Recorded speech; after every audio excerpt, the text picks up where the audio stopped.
by the MPA. And I must say that I'm rather surprised with those comments, because if the prosecuting team is not happy with an investigator, they can in fact request that he be taken off the case. They may not be involved in his initial appointment, but if it comes to their attention that he's not competent and in fact should not be called as a witness, they have the right to request that another investigator be appointed to the case, because it's really a team. There may be different agencies. The South African Police Service and the prosecuting authorities might be different arms of government, but essentially they're working together on the same case. And I can't for the life of me understand why they couldn't have told the police, look, we don't want this man, he's not competent. I'm not suggesting in any way that there might be a conspiracy, but it does suggest a rather sort of chaotic, possibly even infighting within the prosecution agency. Well, let me tell you, there's a lot of politics at play, both at the prosecuting authorities organisation as well as in the South African Police Service. You've just got to talk to those that work for those agencies.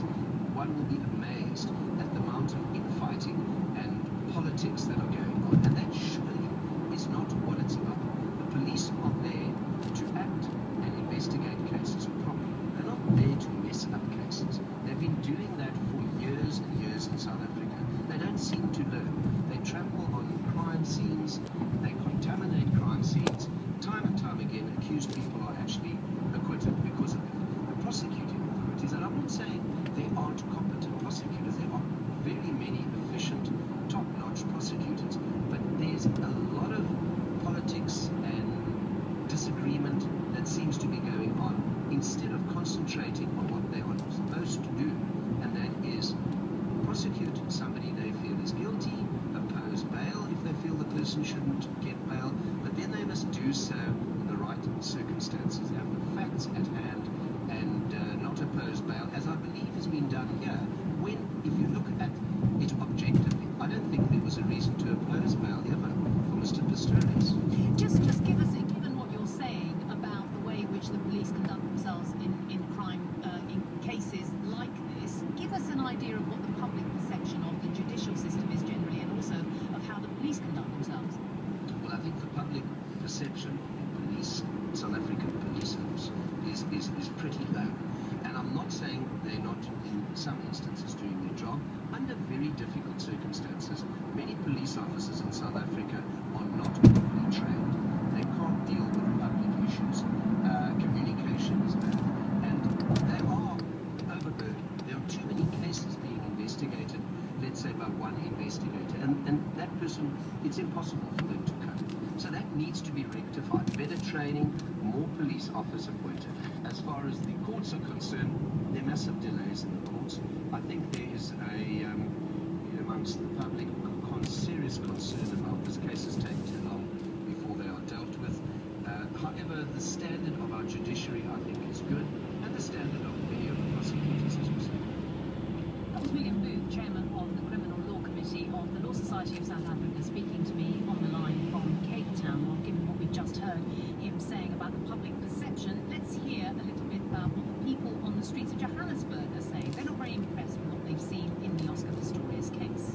Well, our police service seem to be very corrupt and not very efficient in what they do, and that has a big impact on people's lives in general in this country.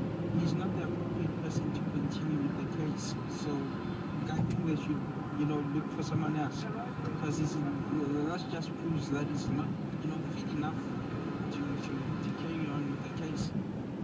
Views on the streets of Johannesburg on Detective Hilton Porter and his involvement in the Oscar Pistorius case. Do remember that you can keep up with the very latest on what's happening on this story and any other story on our website, bbc.com. And since the story is going to continue tomorrow, you can follow our correspondent inside the court case, Andrew Harding. He's tweeting at BBC Andrew H. WNYC is supported by the John S. and James L. Knight Foundation. Knight Foundation promotes informed and engaged communities and helps NPR advance journalism excellence in the digital age. More at knightfoundation.org. Foundation.org. The Rubin Museum of Art presenting Brainwave with magicians, neuroscientists, pickpockets, and lighting designer Jules Fisher, Mary Ellen Mark, and Congressman Tim Ryan demonstrating the science of illusion.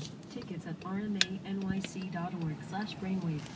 Support WNYC now, and you could be entering a high-tech dream world. When you pledge your support to WNYC, your name will